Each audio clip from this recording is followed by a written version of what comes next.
We check in on a Thursday night. UFC 124 is right around the corner. Kevin Iole is hanging out in Montreal. Kevin, a lot of good stories that were discussed today during the pre-fight press conference. One of them is TUF 13. Maybe Chael Sonnen, maybe Vanderlei Silva on the show. What kind of answers do you have? We have an answer on that one, Steve, and the answer really is that there is no answer. Dana White said today that he hadn't even thought about it. He'd been so busy for the last couple of weeks that he's behind, that he hadn't even given it a thought. It's been all over the internet that Sonnen and Vanderlei Silva were going to be the coaches. And, maybe somebody gave Dana an idea and kind of put the idea in his head, but he said that he hasn't thought about it. He's got a really busy week next week. He said the only day that he has time to even work on it is on Monday, so he said he's going to give it some thought on Monday, see if he can come up with something and go from there. He said Monday's really the latest he can go. I'm going to bet it's going to be Miguel Torres and Uriah Faber. Just a guess, but I certainly think Chael and Vanderlei would make for some entertaining television if they in fact did get picked. I think Sonnen and Silva would be one of the best seasons ever. I think Chael is completely made for reality TV. Silva's been getting into it a little bit, but there is that one minor issue, which is, as I wrote today, I've never seen a sport come right out of a steroid, testosterone-related suspension and embrace a guy and push him right to the top as a promotional tool. But it is the UFC, and they do bold things sometimes.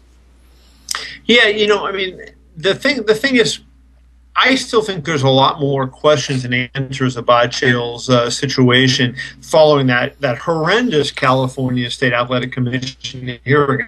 A poorly run hearing that really I don't think came. Certainly, you have to look very skeptically at Chael right now.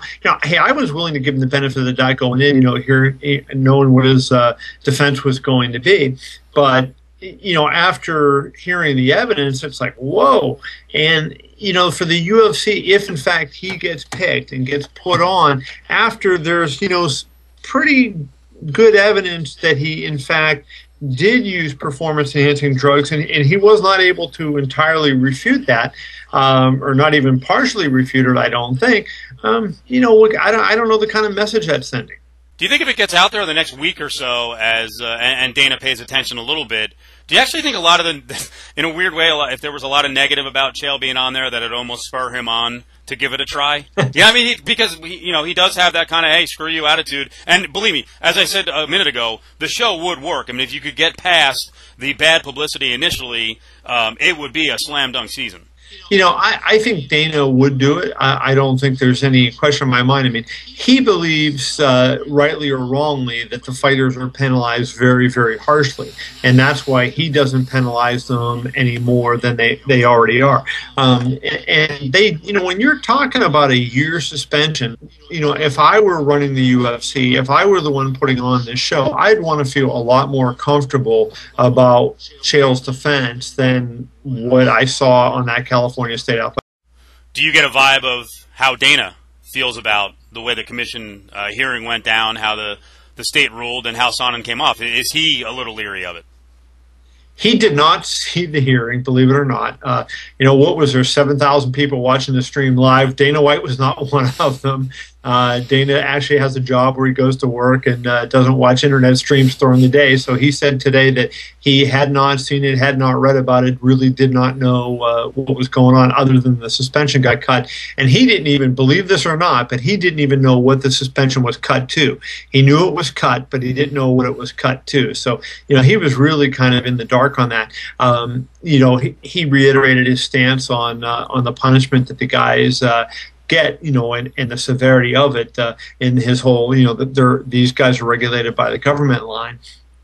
But, I got the sense that he was intrigued by the thought of putting Chael on, and he said Chael would be a good coach. And he also said that if, in fact, he decided that was the way he wanted to go, that he would not, that the suspension would not in any way stop him from going forward with that. So it does seem weird, though, that a guy would be on suspension until March, but be able to tape a reality show in January, but technically he's not fighting, right? Yeah, he's not suspended from life. He's suspended from, fighting as a professional fighter. He's not doing that. He's not suspended from training fighters. That's what he's going to do on the show. Act and train fighters, and that's what what he's going to do. So I mean, there's nothing commission-wise that would prevent him from doing that.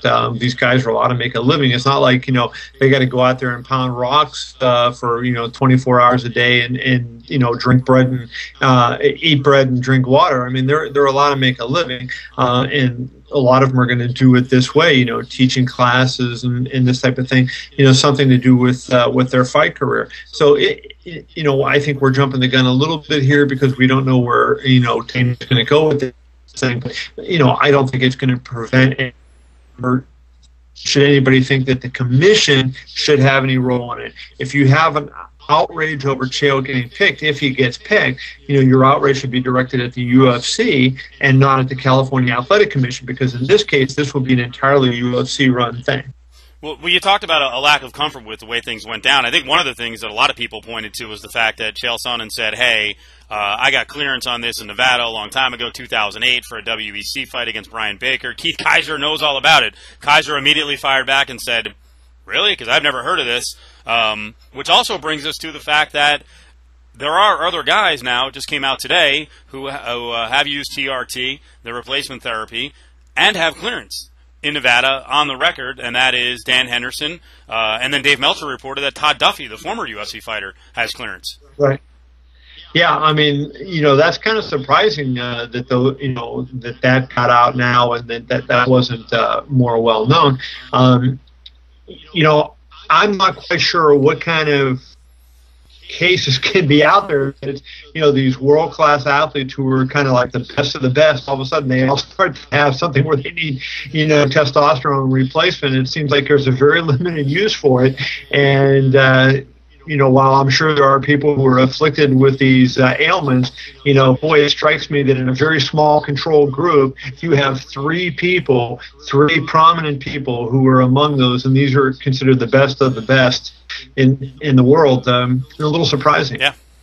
Well, that sample deal with using whatever in a given sport is actually not that unusual. The news came out a little while ago, I think, in baseball, that there was upwards of like 100 different baseball players prescribed ADD medicine. So, right. I mean, this is something that commissions really have to deal with now because it's not going to turn back from here. Yeah, I think, since the 1920s, I mean, athletes have been looking for an edge. Anything that they can do that's within the rules, or that's not, even if it's not within the rules, if it's not against the rules. So if there's not something specifically prohibiting it, then they're going to do it. I mean, in the case of Duffy and Henderson, the reports are that the Nevada Athletic Commission approved it. So the Nevada Athletic Commission theoretically has good evidence that these two gentlemen had need for testosterone replacement.